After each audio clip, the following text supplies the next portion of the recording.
PMO inside of Microsoft Project Server. So there is a moderator for today's event. Please use the Q&A wizard throughout the session. We will be pausing at the end to answer any questions, and we'll be utilizing the question and answer manager in GoToMeeting for that. So please take advantage of that facility. So let's take a look at today's agenda. We're first going to take a look at what's wrong with traditional PPM, and then we're going to look at two key steps we see traditional PMOs taking to become more strategic in their outlook: integrated financials for PPM, as well as getting a broader enterprise context across their organization. But today's focus is really to look at how UMT360 can seamlessly extend Project Server to provide integrated financial views. And we'll spend at least 50% of today's session in a live demonstration looking at how the solution can help build stronger business cases and streamline capital planning, automate status reporting and drive variance analysis, look at new approaches to continuously dynamically reallocate funds throughout the year to maximize ROI across your project and program portfolios, as well as establishing the all-elusive benefits realization framework. We'll end with how to get started, ROI, and that Q&A that I mentioned. So before we jump into what's wrong with traditional PPM, let's take a look again who UMT360, who we are. So at UMT360, we are leaders in enterprise portfolio management, and really our objective is to help organizations transform the way they manage enterprise investments, the way they invest in their product portfolios, project program, IT assets portfolios. And we're doing this by digitalizing investment planning controls across all portfolios, both business and technology portfolios, delivering the complete transparency and strategic insights needed to make better business decisions. At its core, enterprise portfolio management is a discipline that helps you understand the interrelationships and dependencies that exist between your enterprise portfolios to help you make better business decisions. The reason why I've included some of these accolades here, it really shows the breadth of our enterprise portfolio management offerings and solutions.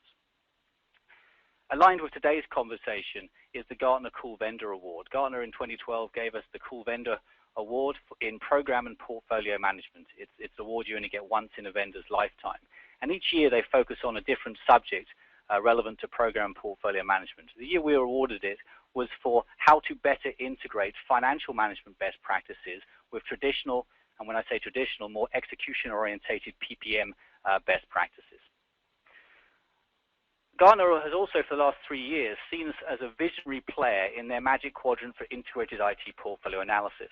And for me, this is a classic example of what enterprise portfolio management is, because at its core, vendors included in this report provide the ability to integrate project, application, IT service, and infrastructure portfolios, and better align IT to overarching business capabilities or business objectives. So the ability to integrate and get visibility across all IT activities, all IT spend, is key to that report. We're also the only enterprise portfolio management solution that is built on SharePoint with seamless integration with Microsoft Project Server, as we'll see today. And that's resulted in us being awarded the Microsoft Partner of the Year twice in the last 4 years, in addition to our consulting best practices and services too. In fact, at UMT, we have a long history of partnering with Microsoft. In 2006, Microsoft acquired the original product from UMT, UMT Portfolio Manager, which later got rebranded and integrated into the project lineup as Office Project Portfolio Server. And then, in turn, the capabilities were built on top of into SharePoint and Project Server in Project Server 2010. So the demand management, portfolio optimization, capacity planning capabilities in Project Server 2010, Project Server 2013, and Project Online all came through that original acquisition of UMT technology, just showing the tenure we've had in terms of building solutions that seamlessly extend the Microsoft platform. So often I get asked, what is enterprise portfolio management, and why are companies turning to enterprise portfolio management? And really there are two primary reasons. The first is really a growth dilemma. Today I think scarcity is still a reality for many organizations, with demand for growth really exceeding our capacity to invest. And really that's strangling our ability to invest in innovation or new strategic initiatives. And the reason for that is flat budgets and the continuous rise of operational costs, which is eroding our capacity to fund new projects. So the first reason organizations are embracing enterprise portfolio management is to get visibility across all spend, but zero in on the operational spend and look at techniques to rationalize that spend to free up more funds for innovation. Say in an integrated IT portfolio management solution, techniques like application portfolio management, infrastructure optimization, and other cost reduction strategies allowing you to free up funds to invest in more projects. The second reason is we need to continue to improve how we align execution with strategy. And traditional PPM, and again, when I say traditional PPM, more execution-orientated PPM is simply failing to deliver the anticipated results. Here you see on the left-hand side a number of stats from different industry analysts. They're very well known. Standish Group saying 18% of projects fail to get implemented, 43% of projects come in late or over budget. Gartner saying that 1 out of 3 projects completed projects experience significant cost overruns, and the good old PMI even saying that 33% of projects fail to deliver on their business intent. So they may not agree on the exact stats, but they do agree there's an overarching problem. At UMT, we've been in the PPM game even before it was referred to as PPM, and from our research, we see that these stats result in organizations failing to achieve around 46% of the planned business value from their project and program investments. Another way to look at that is that 46% of the investment in these portfolios is at risk. Now, it's very easy to just throw out these stats, but from our research, we found there are 3 primary reasons that is causing this business value erosion, something I like to refer to as the trifecta of business value erosion. And you can see them here: unreliable planning and innovation, poor project success rates, and poor budget utilization. I think it's important just to stop and break down why each one of these are contributing to that potential loss of around 50% of the planned business value from the portfolio. So let's start with unreliable planning and innovation. There's sort of 3 areas here: no objective framework for portfolio selection, poor cost estimating, and a need to move from a project-based to a product-based planning approach.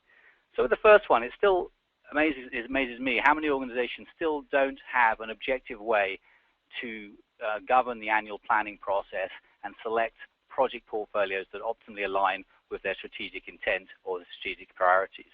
In fact, in a recent webcast to 200 execs, we asked this question: which best describes your annual planning with respect to process, business case, framework, and metrics? And here you can see how the participants rated themselves. 13% said, look, it's kind of like the Wild West: no templates, metrics, and no ability to consolidate project requests in a central repository. Whereas 51% said, look, we do have a central repository to consolidate project requests, but often the data is disconnected and held in different tools. For example, financial data held in Excel. 23% that said a single system to capture and score all competing project requests, whereas only 14% were actually looking to capture, score, and objectively select project portfolios that best aligned with the organizational strategy. So moving away and developing a more robust process for annual planning is important, certainly not relying on the shiniest PowerPoint to get projects funded.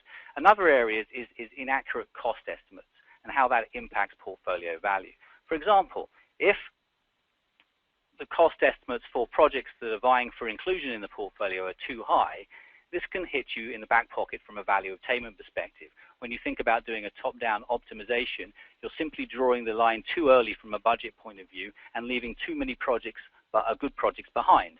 And without a mechanism like dynamic planning that we'll look at later to actually revisit those decisions, that value will remain lost.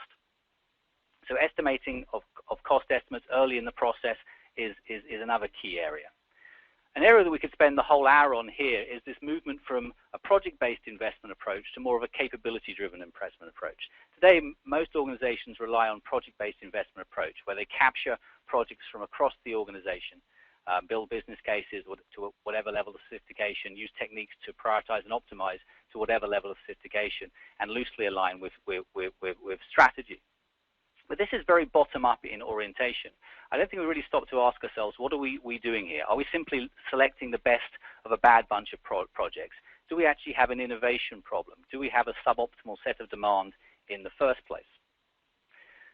So what we're seeing the market do at the moment, and certainly this is echoed by Gartner, is move to more of a product-based investment approach, what we refer to as a capability-driven investment approach, which is a true top-down approach, where you start with the organizational strategy itself and break down the core business capabilities or processes within the organization, and understand the importance of those processes relative to the strategy, and do a gap analysis in terms of their internal and external performance.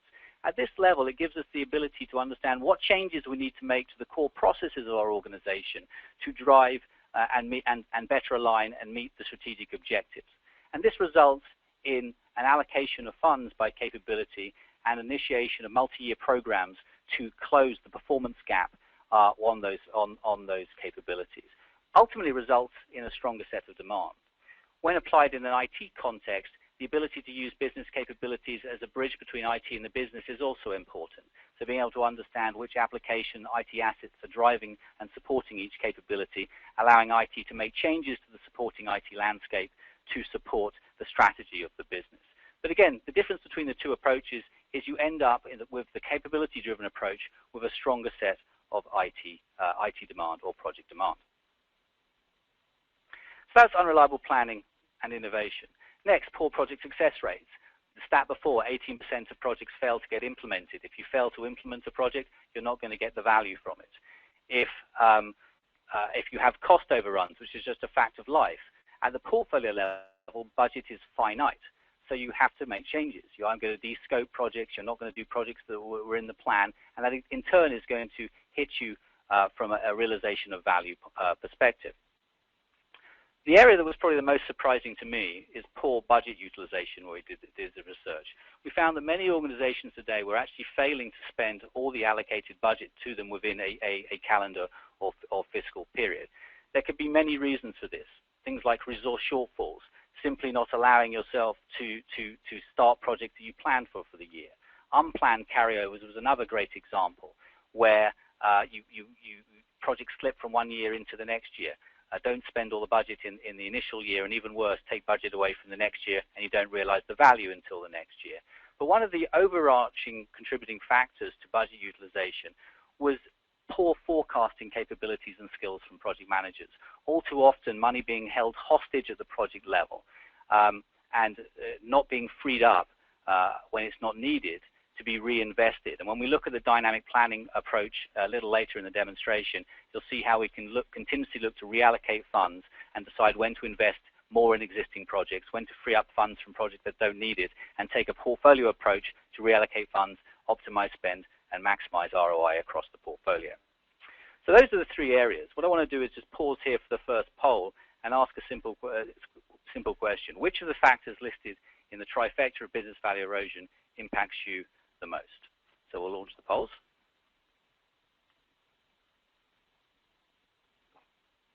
And obviously the answers here are unreliable planning and innovation, poor project success rates, poor portfolio management or budget utilization, or all of the above. It's a death by 1,000 cuts. So we'll pause for 15 seconds or so. So options: unreliable planning and innovation, poor project success rates, poor budget utilization or portfolio management, or all of the above.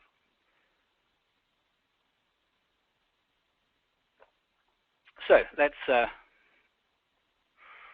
close the polls.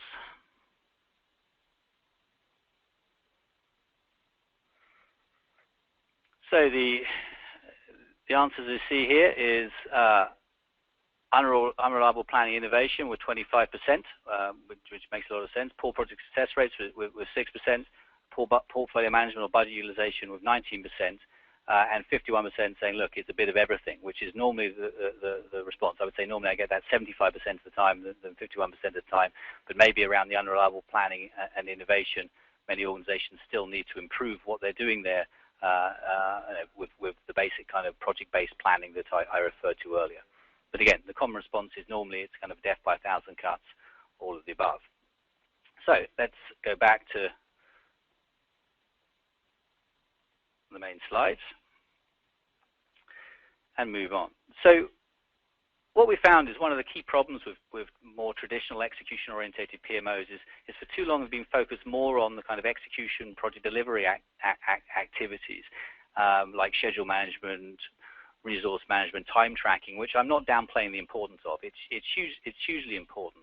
We need to reorientate to the fact that at their core, projects are business investments. They're initiatives to deliver revenue or grow revenue, to reduce costs, to align with compliance mandates. So you need to think of them more through a strategic mindset. And when you do that, you've got to take the responsibility to continuously optimize spend and maximize value across the portfolio.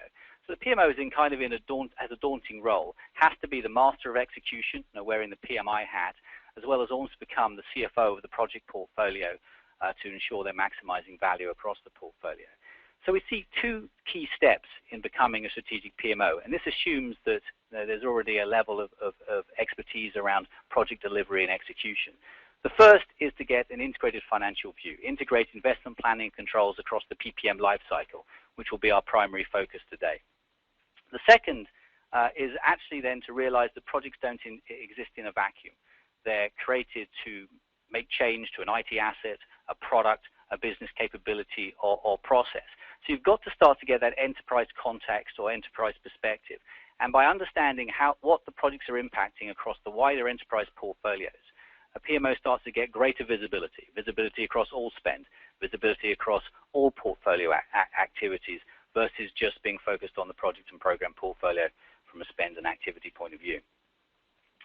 But as I said, we're going to focus more today on the first step, which is integrated financials. So what does it look like to integrate investment planning controls across the traditional PPM lifecycle? And here you see it here. I've broken down the traditional lifecycle in core phases of strategize through create, select, plan, manage, and measure. So when I think about how UMT360 here is seamlessly extending Project Online or Microsoft Project Server, in the strategy phase, we provide the ability to establish a portfolio hierarchy. It could be by department, it could be by portfolio, by program, and more importantly, record true top-down budgets at different levels within that hierarchy. And then the ability to unify budgets, roll up budgets from the underlying projects from the bottom-up perspective. Of course, regardless if you're relying on the project-based investment approach or that top-down capability-driven investment approach, building stronger business cases is key to evaluate those requests. And we want all information pertaining to the project to be housed within that planning and execution system. So being able to have integrated cost-benefit estimates, different metrics to evaluate the projects alongside all the other information, resource information, schedule information is obviously key.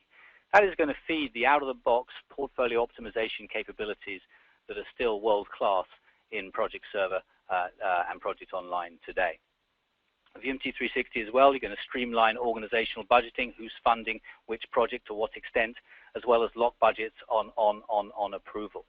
Once we move into the execution phase, we often hear from PMOs that automating recurring status reporting, let's say on a monthly cadence, is a key challenge. So being able to automate that process of status reporting, spend less time manually reconciling data and building reports is key. And we do that by driving financial performance, integrating and capturing actuals from different ERP systems, driving the variance analysis, forecast versus budget, and administering change requests to request more funds if needed, or by the same self-token, give money back if it needs to be reinvested. And that fuels this dynamic planning reallocation methodology, which looks to overcome some of the frailties of a traditional annual planning approach and give you the ability throughout the year to rebalance the portfolio. So when money is released, for example, how is it going to be reinvested? Am I going to reinvest it more in existing projects that require those funds? Or am I actually going to bring new projects in from the pipeline to do two things, continuously optimize the spend and maximize the overall value from the portfolio? Last but not least is obviously if we're going to invest time to build a business case with benefit estimates, let's not use that business case just to get the project funded. Let's use it at the end of the project to establish a benefits realization framework and drive greater accountability in terms of our estimating capabilities. So that's the areas we're going to look at today. Some of the key problems organizations have with integrating investment planning and controls is a selection of inadequate tools. All too often, Excel is relied on to manage project financials. That's okay, but it is disconnected. It's different to govern. Of course, there's many stories of how error-prone it can be. ERP systems are often relied on too. They're obviously going to remain the system of record from a financial perspective, but they don't often provide the PPM teams with the complete financial view of their project and program portfolios that they need. So let's make sure that we can integrate the data from the ERP systems to provide those views. Often the leading PPM tools, including Microsoft Project Server, they didn't grow up with a level of financial sophistication. So they lack the sophistication to fully manage project and portfolio financials. So that's where UMT360 is really coming in here in this instance, is being able to bridge the gap between an ERP system and Microsoft Project Server to provide those integrated financial views. So on to our next poll. Which tools do you rely on today to manage project and portfolio financials?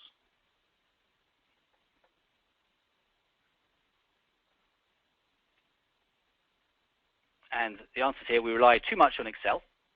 We utilize the out-of-the-box capabilities of Project Server. And when I say out-of-the-box capabilities of Project Server, utilizing custom fields, even obviously the resource assignment to get the costs from a schedule or a resource plan perspective. We rely on our ERP system for financials. We have built a custom solution, or none of the above. So we'll pause for another 45 seconds, 15 seconds or so, and we'll go from there. So we rely too much on Excel. We utilize out-of-the-box capabilities of Project Server, custom fields, resource assignment costs. We rely on our ERP system solely. We build a custom solution, or none of the above. All right, so let's close the poll.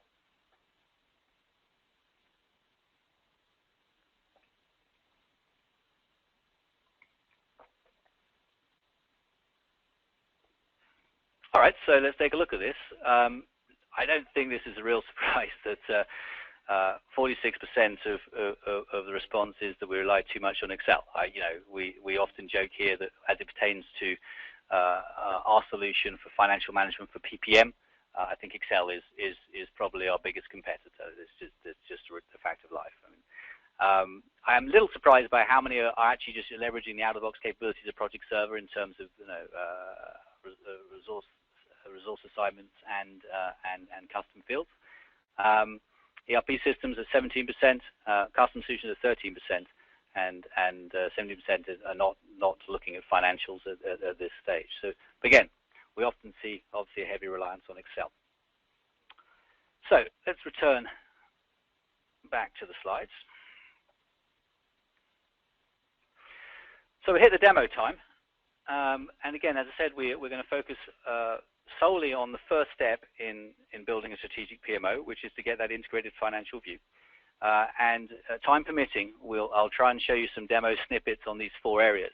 How the solution helps to build a more robust business case within Project Server and streamline capital planning. How to automate status reporting and variance analysis. We'll take a look at this really from a financial orientation. Then use that information to more effectively dynamically reallocate funds throughout the year. And if there's time, we'll take a quick look at how to establish a project-level benefits realization framework. So let me bring up the solution.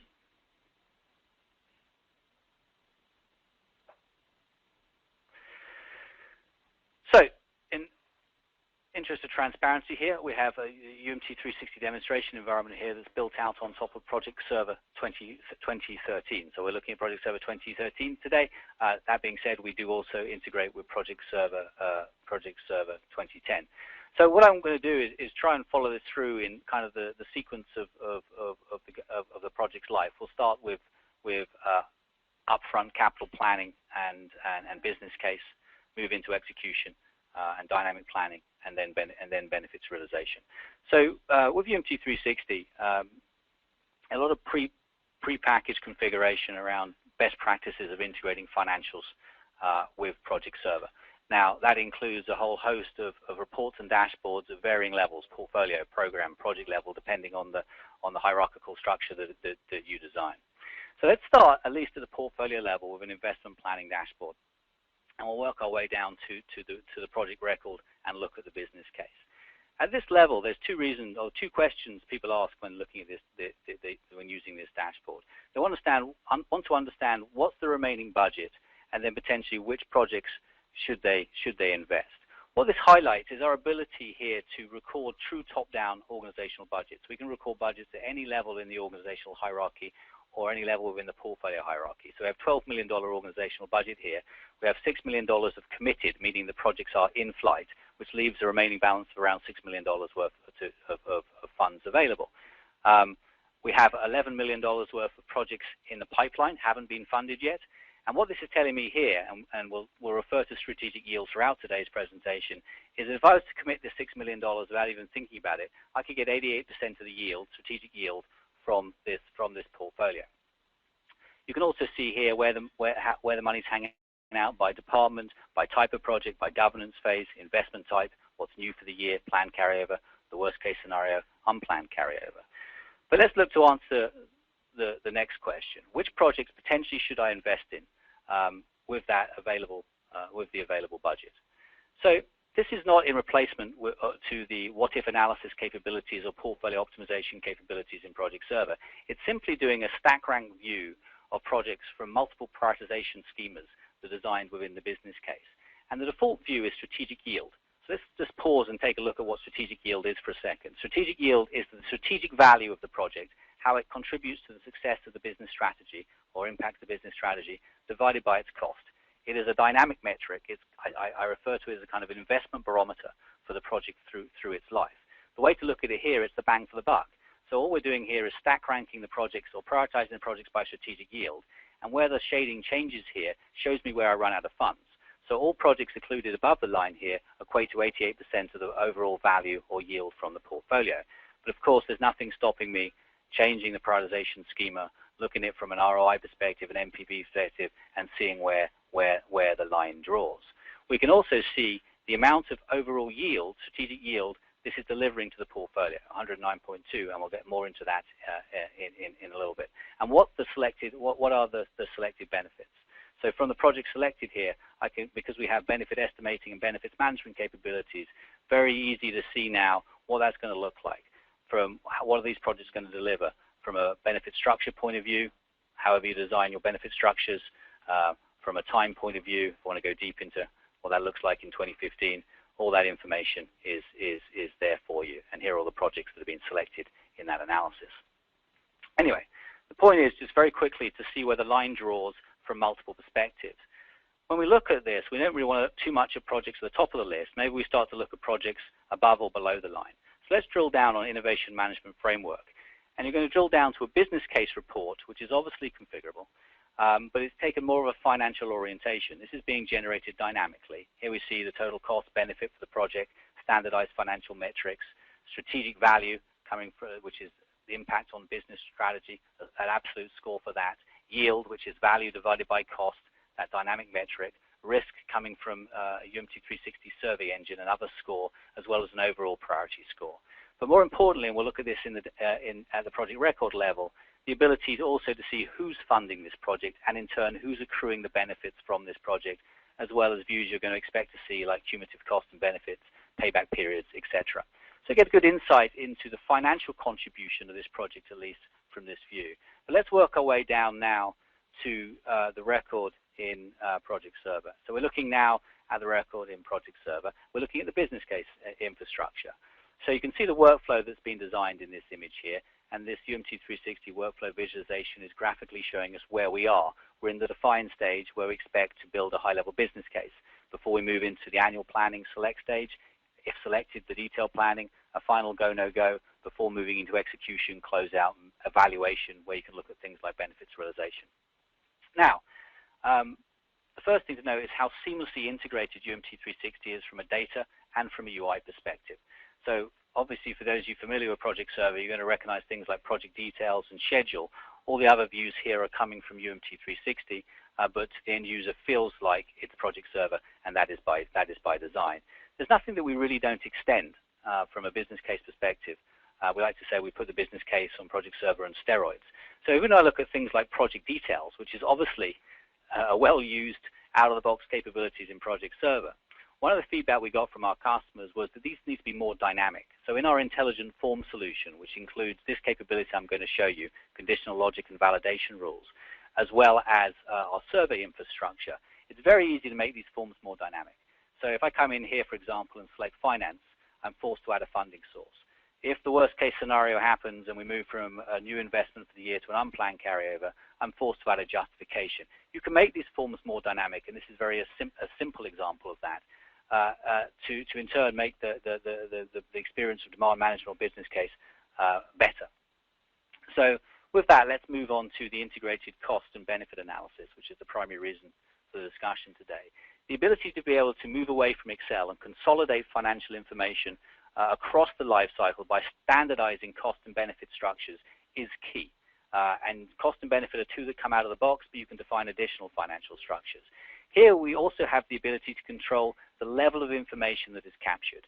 Here we're requesting, based on the workflow stage, information to be captured by quarter and at level 2 within the financial structure. But I can drill down and capture more information as you see within the structure that's been defined here. So you control the level of detail. You can start at a much higher level, but we see the concept of financial amplification as you move through the project's life. More and more and more financial information is captured as you get deeper and deeper and deeper into the workflow.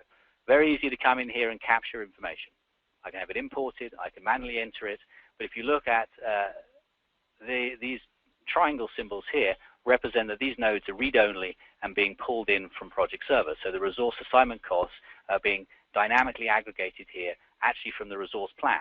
But you get to choose whether it comes from the resource plan or the schedule, and that will be kept in sync on the publish event.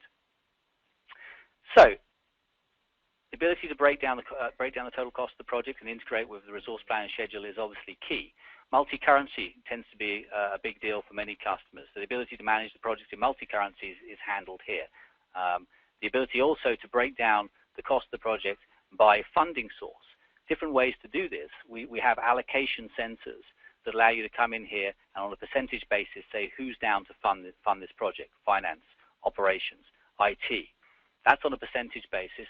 Another way to do it would be to add the allocation centers on a line item by line item basis in the grid and break it down by hand. So we've centralized our cost estimates in a governable and reportable form. Next, we can look at capturing benefit estimates. So here again, we standardize the benefit structure here. I can see I'm capturing information by year at level 2, but I can drill down and capture more information. Again, define as many structures as you like. So let's look at some of the scoring mechanisms that are available here. So with UMT360, you get the ability to standardize surveys to help score projects. For example, if I look at this risk assessment here, this is using the survey engine. A simple risk survey it has the project secured funding, any new technologies involved, and so forth. And that's ultimately going to derive a risk score automatically that's going to use to evaluate. This is actually a project to bring on a new IT asset, so we're actually doing an enterprise architectural assessment, leveraging the same survey infrastructure to derive a score that's going to help us evaluate the projects here. We're also leveraging the survey infrastructure to do an impact assessment against business drivers. Of course, many of you will know there is an out-of-the-box form in Project Server that does the same. The only reason we're using this form here is to automatically generate this score that we use in that yield calculation. So again, you can use the survey infrastructure to score projects, programs, or other portfolios from multiple perspectives. Now, the thing I wanted to spend some time on a little bit is associations. Here I can actually link what this project is going to impact, and this is part of that enterprise context, the second step of becoming a strategic PMO. In this simple example, I can actually see this project is supporting a program and is also linked to an IT asset in our application catalog. Let's stay with program management. So I'm actually going to roll up to the program level. So you get full program management capabilities in UMT360. Here you can see we have a program, Global Innovation Program. It's a living and breathing entity in its own right. It's being managed completely independently, has its own workflow, and it has its own best practice data and forms. More importantly, I have the ability to record true top-down budgets at the program level, budgets completely decoupled from the underlying bottom-up budgets coming from the supporting projects. So I can look at multi-year budgets pertaining to the program. If I look by year, you'll see that across this 4-year period. And the same for benefits. And I can even have scoring mechanisms depending on how I design it at the program level.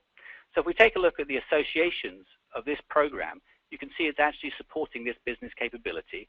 But more importantly, here are all the projects that are associated to this program. So we're not just using this relationship to physically map the project to the program. We're also using it to dynamically aggregate financial information. So when I look at the cost views here and the benefit views here, this is just aggregating financial information, cost and benefit from the underlying projects and displaying it at this level in a read-only mode. So I can now start to compare and contrast both top-down and bottom-up financials at the program level. Here, for example, that report tells you exactly that. This is a report that is comparing that top-down and bottom-up financials. Top-down program budget, budget coming from the projects, the forecast variance, and you can see where projects are in their life cycle and get down to them at any stage. So let's return back to the project level.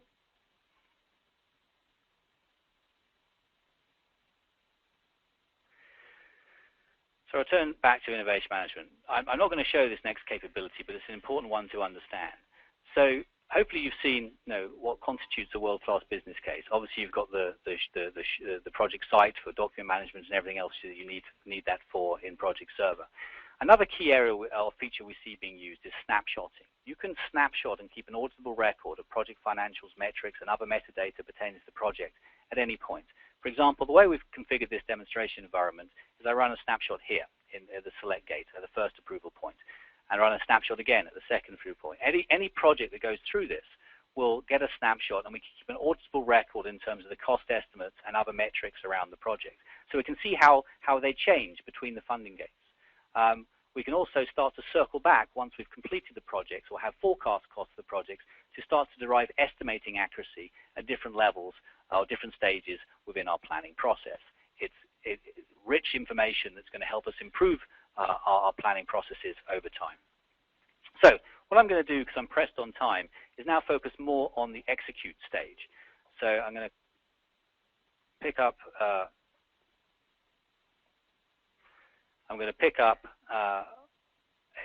cost tracking report. Again, I'm going to start at the portfolio level. I'm going to keep this focus more on financials, obviously. So this view is basically summarizing only in-flight projects, or what we call committed projects. So it's at the portfolio level, broken down by department, and taking a look at the budget from the committed projects versus the forecast to drive variance. Because we also can record organizational top-down budgets, I can also look at the variance from that point of view. Obviously, what you're going to expect to see here is things like cumulative budget actual cost views. And in this case, this chart is showing me actually I have a budget utilization issue, right? My forecast is less than my plan, meaning that I'm forecasting an underspend. That was that third issue that I mentioned in the Trifecta slide. So what can we do about that? What we're looking to do, and I'll show you this in a second at the project level, is automate status reporting and derive variance analysis, or drive the variance analysis. And we tend to try to look to group projects in three camps. The first are projects that are over budget, forecast greater than plan. And here you see them, the top 10 at least across the organization, the top one having around 30% overrun. And of course, we're going to make decisions here. Are we going to give them more money? Are we going to de-scope them? Are we going to cancel them? But it's too early to make those decisions. But we watch the projects that are overspending, obviously. We also want to look at projects that are forecasting underspend. Why? Because we want money to be released. We want to release money early from a portfolio perspective so it can be reinvested and we can maintain or garner the value throughout within the planning year. So these projects that are forecasting an underspend, and we want to release that money and reinvest it. This next group of projects I lovingly refer to as the wolf in sheep's clothing. These are the ones that to date are under budget, but the PM is forecasting they're going to spend all the money, right?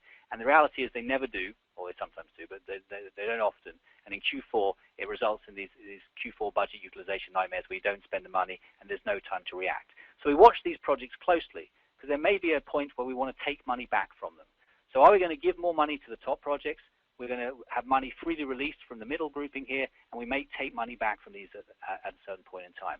This is the premise or the foundation of dynamic planning. These are the decisions that we're going to look to make, but I'll come back to that in a second. But let's drill down and take a look at how we're automating the status reporting for this project. So this is the project that was forecasting overrun, health assessment reporting tool. Here you're seeing an integrated dashboard that is showcasing all the performance metrics. So here we're leveraging strategic yield. This is that business metric that I referred to as the investment barometer for a project. It really acts as that metric the CFO of the project portfolio needs. The cost of this project went up 30+%. The value stayed the same. The yield instantly degraded, simply saying there's a problem from an investment viability perspective. Are you willing to invest more money in this versus investing money in other projects? It's simply alerting to the fact that there's a problem from an investment point of view. Of course, we'll look at cost. Of course, we're going to look at schedule, resource variance, and other aspects you need to look at. Now, I'm not going to go into these other views looking at the phase evolution of the business case, the automated status reports. I'm just going to drill down to talk about how we automate that financial tracking process. So we're now back down at the project level. We're seeing the project is now in execution. More views are available here. So I now have my budgets being locked. When I went from plan gate to execution, I locked my budget. I copy my budget to my forecast. I start to track costs and reforecast costs. I'm not going to show this, but in the background, as a PMO, we provide the tools to open up a status reporting period for the year. I'll just reopen this because it should be open. And so you can publish status reports across all in-flight projects. So you get notified, look, there's a new status report to be complete. We're in July 2014 from a status reporting purpose, and you now can see all the previous reports that have been archived. So I can open the status report, notify the PMs that there's a status report to be complete. There's a data exchange module that allows you to integrate with ERP systems to pull in actual costs dynamically. I'm not showing that here, but you can sync the actual costs, so they'll already be shown here as the committed costs before they add their accruals. 3 ways to enter actual costs: by hand, which I don't recommend, through the ERP integration module, which I do highly recommend, or even through the schedule, itself. So as a PM, I'm going to come in here, capture and update my actuals, come in, update the remaining costs, the forecast costs for the project, which is obviously going to drive the variance analysis. So all past periods are locked. I can only update the forecast for the remaining periods. And I can even come in and update the project status, text descriptions around the status, which was feeding that dashboard I showed you earlier. But ultimately, when I've completed that report, I can simply submit that report. Submitting that report, depending on the workflow that's being configured, will do 2 things. Either it's going to route that report for line manager approval, or it's simply going to lock me out and notify the PMO that I'm complete. And I now can't change the data. The data is locked, and I can't change it, and those reports I showed you earlier are going to start to dynamically build. If the PMO wants to reopen the report, they can. When they open the next reporting period, in this case for August 2014, July will become archived, and then we start to build leverage that archive from a trending analysis perspective. Now, this project was trending over budget, so the ability to be able to administer change requests is certainly key.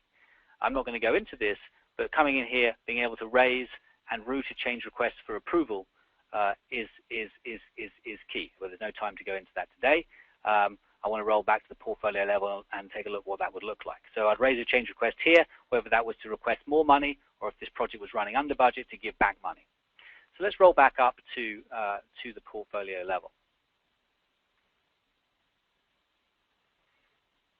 So I'm just going to pull up the change request analysis view. This is summarizing all the change requests across the organization. Here we can see we have our current committed budget is $17 million. We're aggregating that strategic yield to the portfolio level. We can see the additional money requested is $300,000, which is actually reducing our yield from the portfolio. We're spending more money to get the same value. It's reducing that yield. Now that $300,000 relates to money that's being given back, the releases, as well as additional funds that are being requested. So here are the releases, money being given back by different projects that don't need it, and here are the projects that require more money. So we've got a decision to make. We don't question the releases. Releases are just taken back, and we then make a decision how to invest. But it's not a matter of just giving it to the existing projects. Should we start to bring in new projects from the pipeline to do 2 things? Not only optimize the budget utilization, but maximize the ROI. So if I look at this dynamic planning view here, what this is doing again is stack ranking the existing projects that require more funds with net new projects coming in from the pipeline versus committed. And what this is telling me is my current budget utilization is 93%. The current strategic yield is 1,500.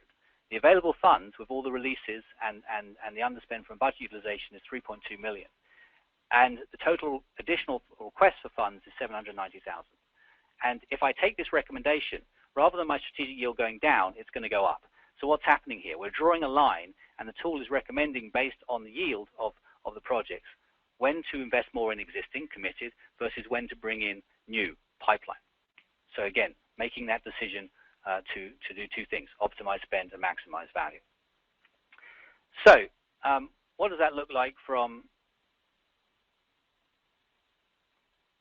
monthly process? When I look at dynamic reallocation, it is really having an eye on two things. As I said, looking to maximize the value or the yield here with a continuous focus on how am I doing from a budget utilization perspective.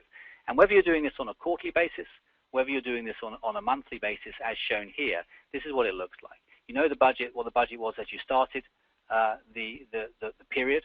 You can then see how much money was released, how many new projects were brought in, and how much funds were redirected to existing projects. And then you can see the surplus at the end of the period, and you keep an eye on the budget utilization as well as the strategic yield, of course, as well as looking at the overall balance in terms of the alignment of spend with the strategy of your business or the business drivers that you see here. So, other organizational intelligence that you'll be able to derive is things like budget, things like better forecasting spend. This is a great view, an example of how you can benefit year 2, year 3 from the information that's being captured. The top line here simply represents the spend pattern for this year, and you always see a spike in Q3, Q4 from a forecast perspective. But the bottom line here represents the historic spend pattern, showing there isn't that spike. So you can do a better job of communicating to departments in terms of, look, I don't think you can spend that much. You never have. Historically, you've always been fairly flat, right? And start to do a better job of predicting where the actual spend will result at the end of the year. Now, very quickly, just to touch on benefits realization, I'll try and do this very quickly, just to complete the scenario. So if I go back to the 360 view here, let's take a look at the benefits tracking. Again, dashboard summarizing for the current year what's the expected benefits by the different revenue benefit categories that have been designed by department, simply looking at the budget and the actual benefits achieved for the year. Here we can see that we're not achieving the forecast benefits. The actuals are less than the plan. And here are some of the projects that are contributing to that loss. So being able to, again, to drill down into the project, see or learn more about the benefits that this project is realizing or not realizing. Here we can see from all categories or even from a different expense category perspective where the benefits not being realized. And then of course we can drill down to the project level again, the project in project server in the evaluation phase, and you can see now I have benefits tracking and benefits forecasting if needed available to me.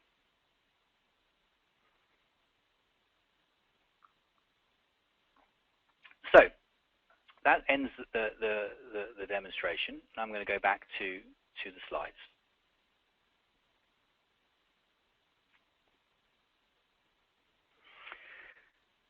So how to get started? Obviously it's an obvious statement, but a phased approach yields the best results. And this is commonly how we see organizations looking to better integrate financial management best practices or investment planning controls across the digital PPM lifecycle. In the first phase, it really is about establishing the investment planning controls. Let's standardize those financial structures in the planning stages, in the tracking phases, as needed. Let's move away from Excel and consolidate that information within our planning and execution system. Figure out what financial information is needed at each stage in the governance process. So it's all more governable and more reportable.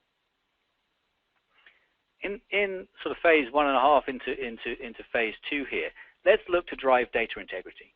Let's now look to integrate with our line of business systems, ERP systems, for example, SAP, Oracle Financials, JD Edwards, whichever one you're using. So we can ensure that actual costs are being pulled in at the right time to help us drive those variance views as well as the forecast information. And now let's look to automate reporting. let's look to automate some of those reports that I showed you, the variance analysis, the dashboarding reports, so the PMO can spend more time focused on analyzing and supporting decisions that may fall part of that dynamic reallocation process versus manually reconciling information in Excel or various other systems and building reports. Now, in terms of when to move to dynamic reallocation or benefits realization, there's no one-size-fits-all here. You can rotate these, but having automated and integrated the data set, being able to move to that dynamic reallocation approach that I discussed becomes more of a reality. But the thing about dynamic reallocation is it's only as strong as your forecasting capabilities. So there is a cultural change to make with the project managers in terms of expecting them to be able to freely request more money, by the same self-token actually start to freely give back money so it can be reinvested. So without that effort to actually change that mindset in terms of forecasting behavior, dynamic reallocation is kind of an exercise in futility. Now, and of course the benefits realization framework, being able to go beyond this business case and start to track actual results, and ideally look to encourage that accountability, look for stronger estimates, both cost and benefit estimates from the get-go. So taking a phased approach in these three phases is kind of the way we see this being approached. Now, what we see is that if you do that, it's possible to gain up to 20% more ROI from your projects and program portfolios. Remember, I went back at the start of the presentation, I talked about 46% of the investment being at risk. You adopt these techniques over time, you're going to look to get at least 20% more ROI from those project portfolios. So what does that look like? And here's just a kind of simple sort of ROI assessment here. We assumed here an overall project budget of around $125 million, discretionary spend of $125 million. So if we take that 46% stat that I gave earlier, 46% of the investment is at risk. Now, you may be on a sliding scale. I'm going to guess you're above 25%. You're somewhere between 25% and 50% of that investment is at risk, based on the trifecta slide that I showed you at the start. And now our analysis shows that you can achieve up to, on average, 20% better ROI per year from that 46% that's at risk. So if you look at the views here, the bottom chart represents that 46%. So over 3 years, there was $172 million at risk. And if you do 20% better across the money that's at risk, you're saving $11.5 million a year, a saving of $34.5 million over the 3-year period. So that's what's summarized here. So what I've tried to do here is say, look, you may buy into everything I've just said. So if you believe everything I just said, you're going to get 100% of the realized value. So total savings of $34 million, yearly of 11.5, average yearly savings on this portfolio of 9.2%. But more importantly, understanding the cost of postponing such a decision is about $1 million a month. Now, if you only buy into 50% of what I said in terms of that 46%, then there's the results. And I can prove to you concretely that you're definitely investment at risk is definitely over 25%.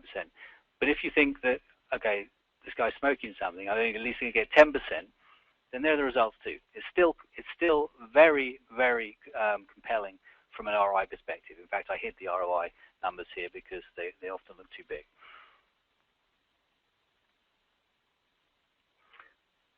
So we're going to pause in a second for Q&A, but a quick action plan. What would I encourage you to do next? First, really like it if we're going to post a survey at the end of the session. In fact, Paul's doing that now in the chat window or the IM window. And this is a survey to if you take time, I think 6 or so questions to rate how strategic your PMO is. It takes more of a focus on what we looked at today, integrated financials, looking at how good your business case is, your portfolio selection, your status reporting, dynamic relocation, and benefits realization. But it also has a question around enterprise context. Now, do you know which assets, processes, products that these projects are impacting. As a PMO, do you have wider visibility? And by completing that survey, you'll get a score in terms of today how strategic your PMO is. Over the next 7 days, I would encourage you to look really at assessing how well integrated your financial management capabilities are today with Microsoft Project Server. And what I hope you saw today was how seamlessly integrated UMT360 is from a UI perspective and from a data perspective. And that makes a big difference. We're not asking you here to rip and replace Project Server. What we're doing is have packaged templates that provide you with the integrated financials in your chosen planning and execution system, and it's very easy to enable. And over the next 30 days, feel free to reach out to us at UMT360 and look at maybe scheduling an envisioning workshop where we'll talk about how to become a more strategic PMO. We'll go deeper into enterprise context and managing other portfolios, in addition to obviously going deeper on how to get financial visibility across your project and program portfolios and become, as I like to say, the CFO of the project portfolio. So with that in mind, please feel free to take the survey. We will pause for Q&A now. I do have some questions being handed to me. I will, if you start to drop off as we're almost on the hour, I do appreciate your time. I hope you found the session valuable. Please look out for the next webcast in the series. We run these type of webcasts at least every 6 weeks. So please watch out for the next webcast early in the new year. So, question: we are starting to use Project as a SaaS in the cloud. Does UMT360 work with that service? Yes, it does. So, what we looked at today was Project Server 2013, or kind of the on-prem install. But yes, UMT360 provides the same financial management capabilities we just looked at for Project Online as part of the Office 365 proposition. So fully supported there.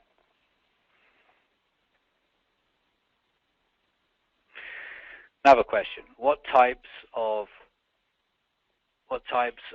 products, systems, or tools can UMT360 integrate with? You know, we have this module called Data Exchange, right? Which is as the name maybe suggests, is flexible. Now, as an enterprise portfolio management system or solution, we have to be good at integrating with what we call systems of record. Now, when we think about PPM, I view Project Server as a system of record of project and program and resource information. Obviously, we talked today about potential integration with ERP system being the system record of financials. When we broaden our scope to look at solutions like integrated IT portfolio management, being able to pull information in from an application inventory, from a CMDB, from other tool sets like enterprise architecture tool sets, we have to be able to seamlessly pull data in, and that's why we have a data exchange module that allows you to establish mapping templates and pull information in on a regular cadence. So it's key. But as it pertains to this demonstration, integration with Project Server, I hope you saw was seamless, and certainly integration with ERP systems like SAP, Oracle Financials, is fully supported too, and out of the box. So no need for any customization. It's just establishing a mapping template and running the wizard or setting up the batch process, and your financial or the actual costs will appear dynamically in your projects. Question: can you show the project status reports? I think probably related to the reports in the dashboard that I didn't show. Not going to have time to do that now as we're over time, although we will follow up with you, and certainly happy to show that. The reports themselves just went deeper than that overarching dashboard. There was a business case report which was showing that snapshot data, how the business case evolved before it got moved into execution. There was a out-of-the-box automated status report that summarized all information around the projects, from basic metadata, financial, resource, milestones, risks, issues, risks, etc., as well as deep dive on cost reports and benefit status reports within that dashboard, if that's what you're referring to. So we are overtime. I will like to take this opportunity to thank you again. And again, please provide any feedback to help us improve these sessions. And if you have any questions, please feel free to reach out to the UMT360 team, or you can reach out to me directly. You see my email at the bottom of this slide. So thanks again, and happy holidays.